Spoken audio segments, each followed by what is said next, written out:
Right. Okay. So the first topic that we're going to talk about is scheduling for success.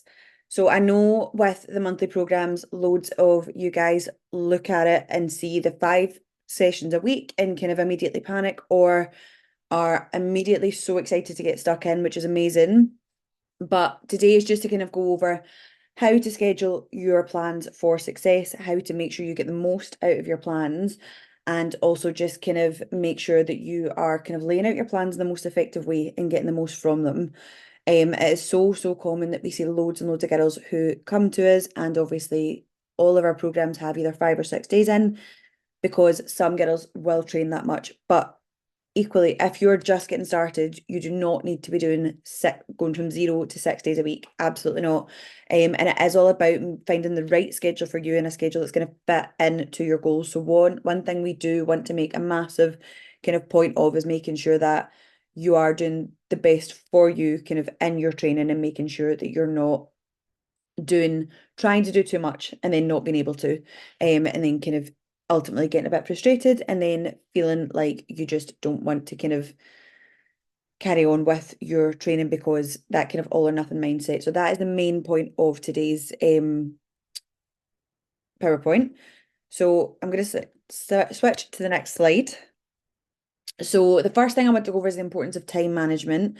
So obviously with our monthly programs and with our programming, you have the kind of benefit of efficiencies done for you. We have trained and we have pre-programmed all your training for you.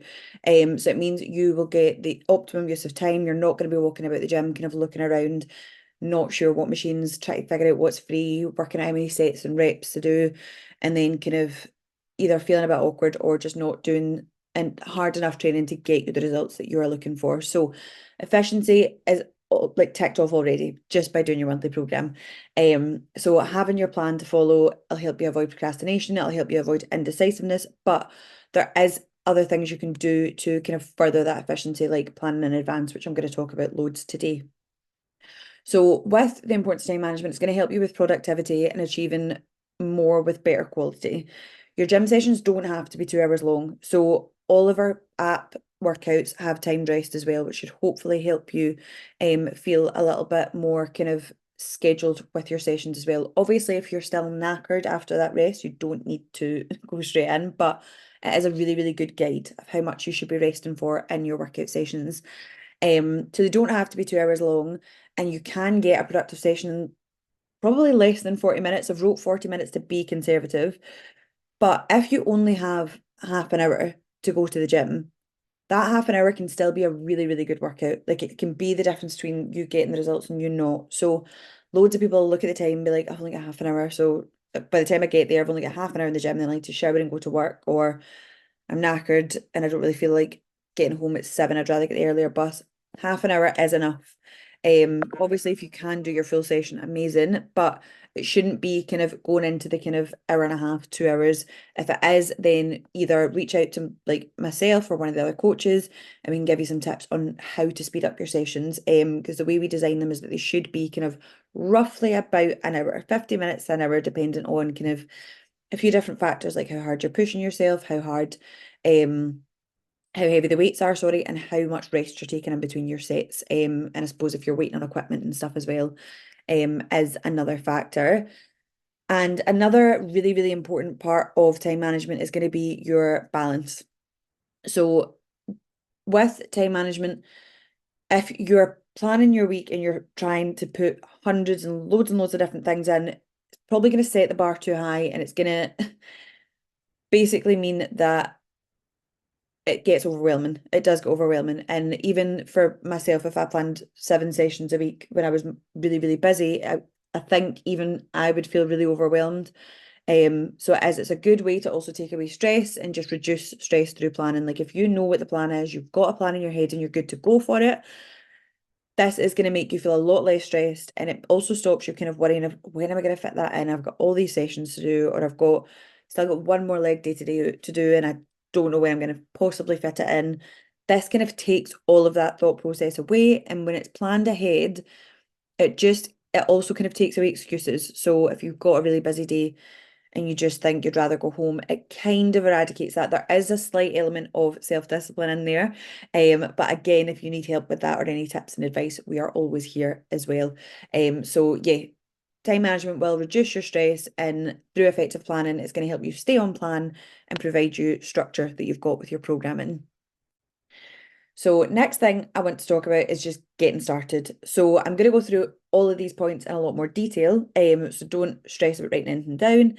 But the first one is going to be about kind of setting goals and brain dumping. Then we're going to go into planning, then we're going to go into scheduling, and then reflection. So all of these things are going to be so important, and there's different steps to it. So for your planning, you're going to want to look at, I'm going to go into some more detail because I'm going to tell you to plan, but it'll make sense. So you're going to set a time and a place to plan your week. So if you know that a Sunday is a day where you've not got anything on, scheduling your plan on a Sunday is amazing. For me, I work weekend, so like a Friday's best. Friday's best to plan. So I will always schedule my planning on a Friday for the week ahead. And if it doesn't happen, then I'll plan an kind of emergency one for Saturday night. So you'll set a time and a place to schedule for your week ahead, whether it's in the house, like literally block it off on your diary. Then what I want you to think about is doing like a brain dump. So everything that you know you need to do that week, or everything that's kind of floating about in your brain, write it on a bit of paper, is going to be step one. Make sure you're in a productive environment for this, because see if you're in a busy cafe and you like people watching and you're just getting distracted, it will make it 10 times harder. And what you're going to do from your brain dump is also at the bottom of it, set your goals. So what do you want to achieve in the next week? I'm going to talk more about goals in a wee second. And then every week, what we're going to do is look back at the planning you've done for last week, look at your brain dump, reflect on the previous week, how it went, what went wrong, what didn't, and then we're going to work on kind of making it more manageable for the bits that didn't work. So first thing is setting goals. As much as you've got kind of like your main goals, which is obviously like, I want to drop 5 kilos, or I want to be able to squat 100 kilos by the end of the year, things like that. They are good goals, but they're also big goals. So what we want to do is break it down into little chunks. So make it kind of effective and a lot more like manageable. If we break it down into little chunks, so what we'll do is break our monthly goals into weekly goals. What do we need to do every week to reach those goals? So if it is to do with, say, dropping 5 kilos, what do we need to do each week to help us reach those goals? So ultimately, if we want to lose 5 kg, what we're going to do is we're going to think about being in a calorie deficit and looking at our kind of cardio and looking at our nutrition and things in a bit more depth. So with that monthly goal, breaking it down to weekly goal, what do we need to do in a week? So for a week, or your 4 weeks, sorry, to do your monthly goal, you're going to look at your calorie intake and your nutrition tracking, and you're going to look at your training and cardio. So we know for that we need to try and strength train 2 to 3 times a week. Or if you're doing no strength training right now, I'll go into this later on, but adding in one strength session a week. And then what we're going to do is focus on our steps. And those are going to be main weekly goals, which are going to help push you in a calorie deficit. So your nutrition, strength training, and your steps are going to be your weekly goals. And then from that, you're going to break it down even further and go into your daily goals. This, if you use the app properly, you can have a look. There is a bit where you can use your daily habits tracker, which I would strongly recommend doing, because it's going to help those daily goals. One, it's going to give you a visual reminder.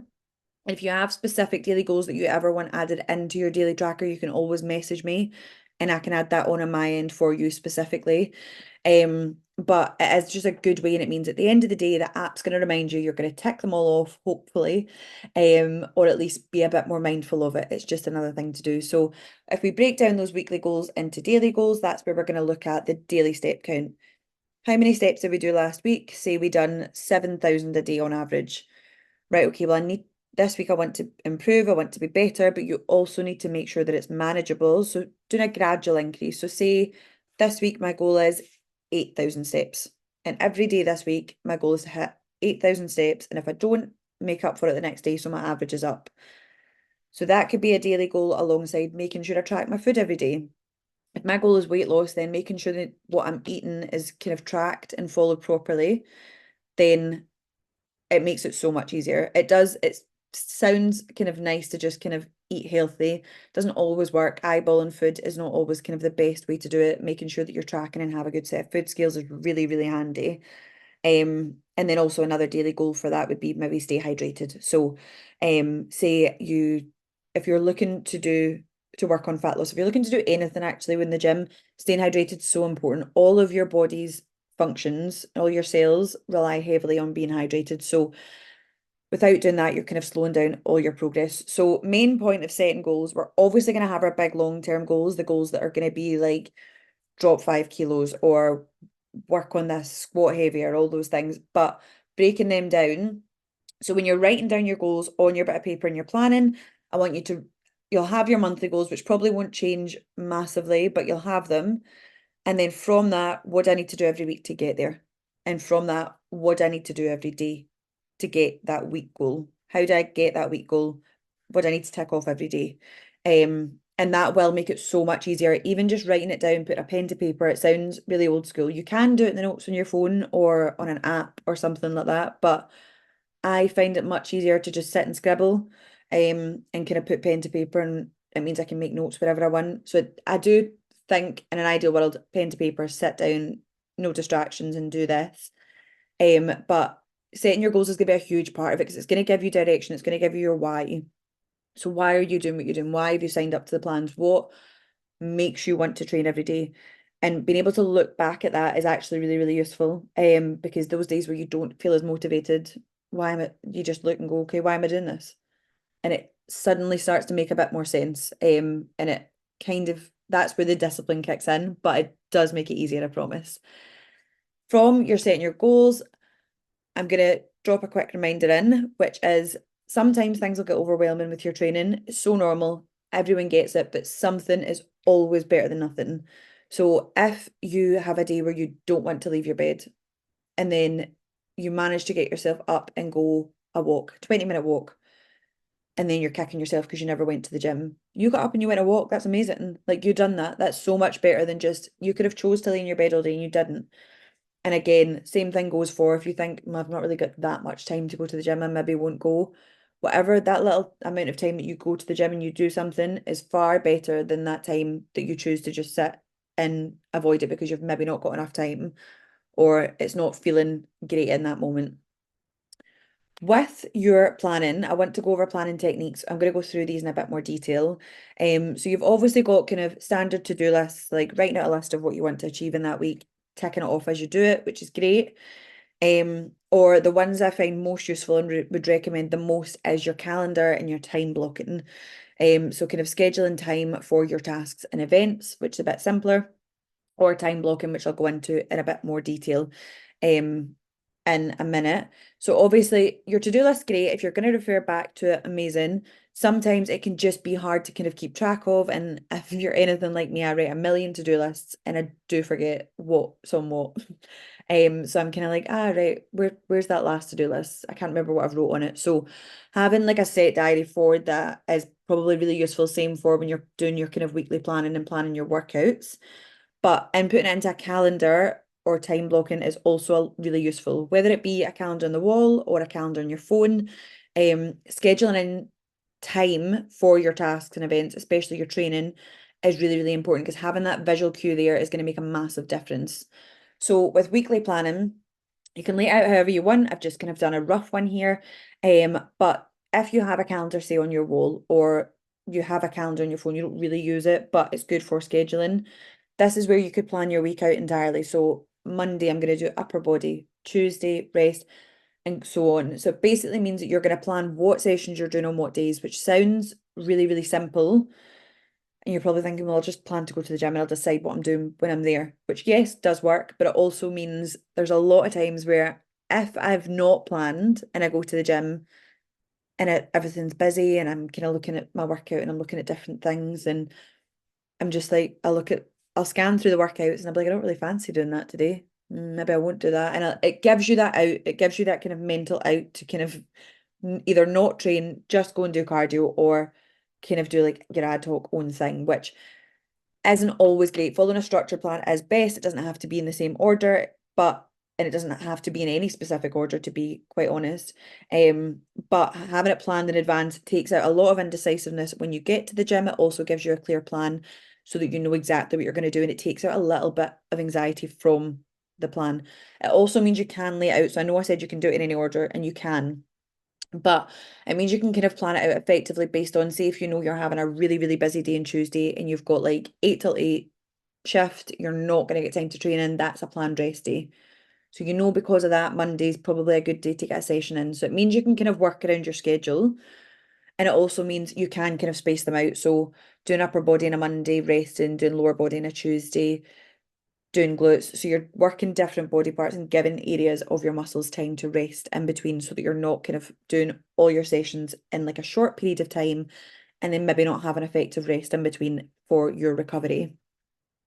The next one I want to go over is your time boxing, which looks a little bit more complicated. I've added a screenshot here of what a typical day from my diary would look like.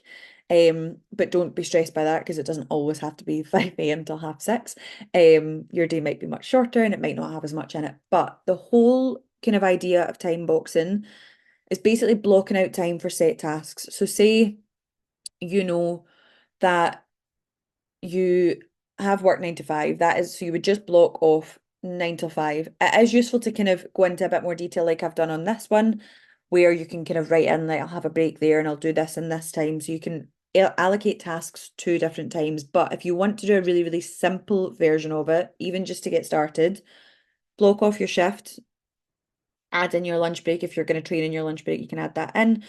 But it means you can kind of plan. So I go a bit overboard with mine. I have like lunch and eat and stuff in, but it means I know between 5 and 5:30 that my alarm goes off at 5:45 and I'm going to get ready. And then I'll get into work and I'll start my first client at 6. And then I've got my 3 clients, going to do a check-in call, then I'll have a break. But it's basically a really, really good way to structure your day so that you know exactly what you need to do and when. And if you do it with individual tasks, even if you're at uni, or at work, if you've got loads of kind of assignments and stuff to do, it gives you scheduled breaks. So it means you know, right, okay, I can get up and have a break. Whereas it can be really, really easy to just get like in the zone and kind of switch off to everything else, sit and do work, and before you know it, it's 5 o'clock, like you've not went to the gym in your lunch like you planned to, or things ran on and you've not really even managed to get up and go out a walk. So it is good having that in as just a good visual reminder.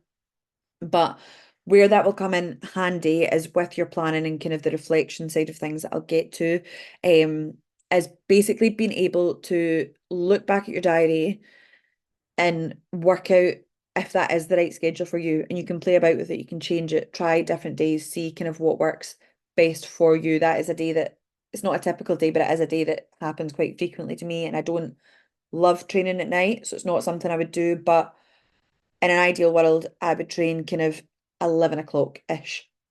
So if I'm planning my diary, I'll always try and get that in early unless there's something else that I need to do. But if you know that after work you get really, really stressed, that's where you would try and kind of time box in for the morning to train to reduce your stress levels throughout the day and kind of avoid that feeling of finishing work and being like, I can't be bothered moving. So I would urge you to play about with it. There's some good calendars like Google Calendar and iPhone and stuff. Like you don't have to pay for them. I color code mine because I'm slightly OCD with that stuff, but you don't have to do that. It can be all the one color. But it is just a really, really good visual way to basically divide your day into distinct blocks of time, dedicated to certain tasks or different things, and then it's basically like a daily to-do list. And sometimes when you look back, it's kind of good to be like, oh wow, I've done all of that today. And it makes you feel like you can see what you've achieved in a day, and it's quite good for that as well. Oh, let me think. So setting the right routine for you. How many days can you commit to? So what is the realistic amount of sessions per week for you? The plan obviously has 5 or 6. You don't need to do that. So say you start off and you just want to commit to training 1 day a week. That is fine. If you can only manage 1 day, perfect. Get that 1 day, nail it, and then from there, what you'll do is build on it. So eventually, once you know you're consistently hitting that 1 day and you feel like you can do more, then do it. That's when you can add it in, but don't set the bar really, really high and then that's almost unrealistic, and then you might feel a bit kind of overwhelmed or less likely to kind of carry through with your sessions or just pack it in completely. Decide what your main focus is. What's your primary goal? So see if you can only train 2 days a week and your main goal for training is going to be growing your bum. You want a bigger bum, bigger glutes. What I'm going to say is prioritize your sessions. So rather than doing an upper body, a full body, and a glutes day, doing a lower body where you're still going to target some of your glutes, a glutes day, and a full body, because you're going to target your lower body in all three of those sessions. But if you're struggling to know which ones to target, just message us either in the chat or in the app, and we'll always give you a recommendation for what sessions. If you tell us how many sessions you can do a week and what your goal is, we will always give you kind of the recommended split to do. And then also your time. So your time is the next one. What time suits you best? I think this is a big one. So if, like I'd said before, if you're always tired in the evenings and you know you have no energy and you dread the gym after work, go before work, because it's the best feeling in the world, switching off from work and being like, oh my God, I can go home. Like I don't need to do anything. It's so good.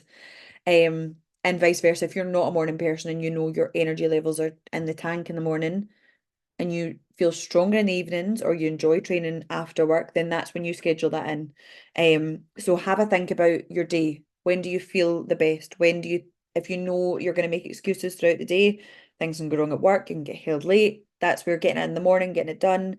It might be a case of having to get up a bit earlier. It might feel a bit rubbish at first, but by the fourth or fifth day of setting your alarm earlier, it's going to feel so much easier, I promise. And then the last one is going to be, is it working? Are you burning yourself out? Do you feel knackered? Because if you do, that's where we would say, like, well, I'm going to come on to the reflection point in a minute, but that's where we make adjustments from there. We don't, it's not a case of throwing in the towel, it's a case of making adjustments. And again, this is just about like what I've just spoke about. So things to consider are, what are you doing just now? Because something is better than nothing. And is it manageable for your schedule? Is it more than you were doing before? Because at the start, certainly that extra stimulus of that extra 1 day a week is going to be great. Your body's going to respond so well to it. If you go from nothing to doing 1 or 2 sessions a week, you're going to see good results. If you're consistently hitting 2 sessions and you want to see better results, that's where we would suggest adding in a third, focusing on your steps. And does it fit your goals? So don't be training loads of upper body if you want to grow your glutes.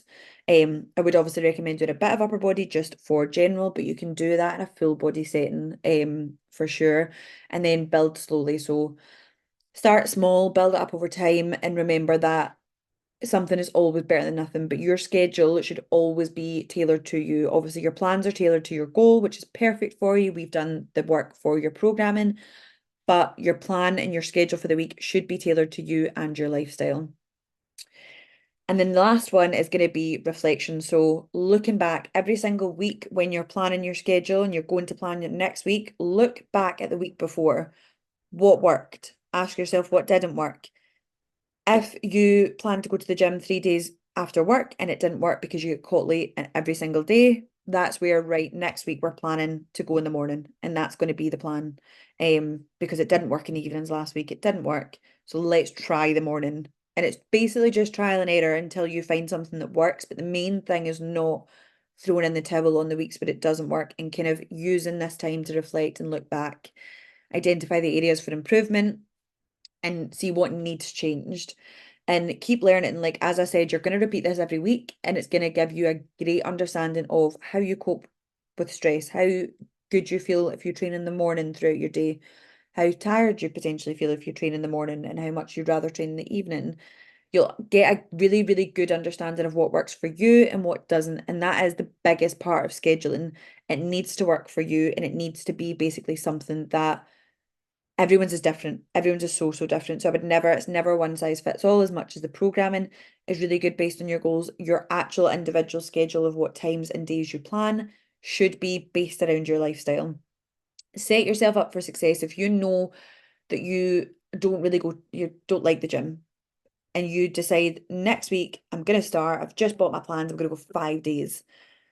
The chances are it's going to feel a bit overwhelming. You might find that for a couple of weeks you can do it, but a lot too much change too quickly can be really, really overwhelming, and you might find for a week or two that it's okay, and then you feel a bit burnt out. So try and avoid that all or nothing approach and build up slowly. So even start with 3 sessions and then you can build up to 4 or 5. And then when you're comfortable with a 5 and you're hitting that repeatedly, no issues, let's go for the 6, stuff like that.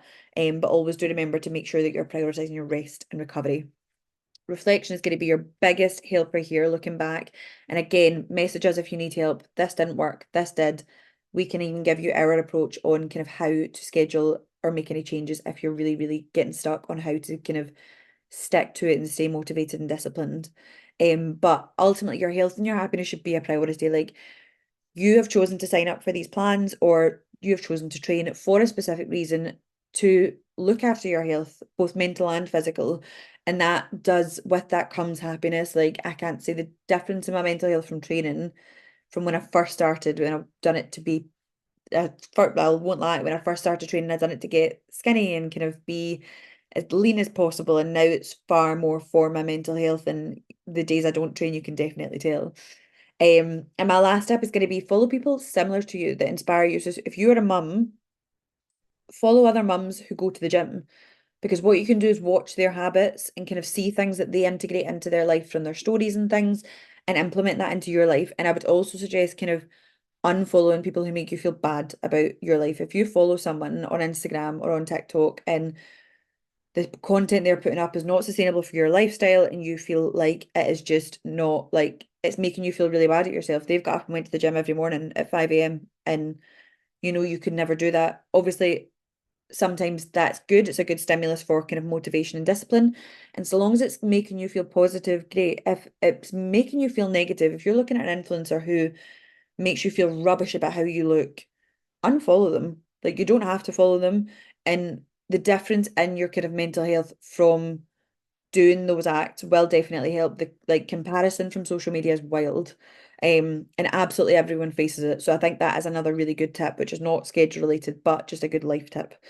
Um, so yeah, that is basically everything. I'm obviously going to pop these slides up, but my main thing is going to be, the whole point of this is just planning in advance and getting to know yourself inside out. So what I want you to do this Sunday, if you can, is make a plan of action, sit down, schedule time to plan, and you're going to write down your week, even if you have to get a pen and paper and write Monday to Sunday, but this is what you're going to do on those days, what sessions you're going to do. And then you're going to add it to your calendar, your to-do list. You're going to start small and then every week reflect. And also with that, make sure you're avoiding negative self-talk. If you've not made it to the gym, don't beat yourself up. The next day is a new day, stick to the plan. And if you can add in that missed day, amazing. But make sure you're utilizing the daily habit planner on the app as well and the calendar. And remember that we are always here if needed as well. That's an empty slide. Yeah, make sure that you always reach out. You have access to us via the group chat, you have access to us via the app, and we are always here. So if you ever need help scheduling, if you're kind of feeling like you're not getting the most out of your plans because you can only do 2 days, that is not the case. If you can only do 2 days and you're sticking to it and it's giving you structured plans that you can progress on, then you are getting the most out of your plans 100%. I wanted to do a quick Q&A and a drop in, but we're running out of time. So I'm going to start a new meeting link and send it in the group chat if anyone wants to join on for that. If you don't have to. But just in case we get a cut off, or if anyone's got any questions, also pop that in the group chat or just message me. But hopefully this has been useful, and I will upload this full recording to the vault as well, so you guys have it and have access to it. But thank you so much for coming. Obviously, every week we're going to do a new topic. So if you have something you want to know more about, pop it in the group chat as well. And I will speak to you guys soon.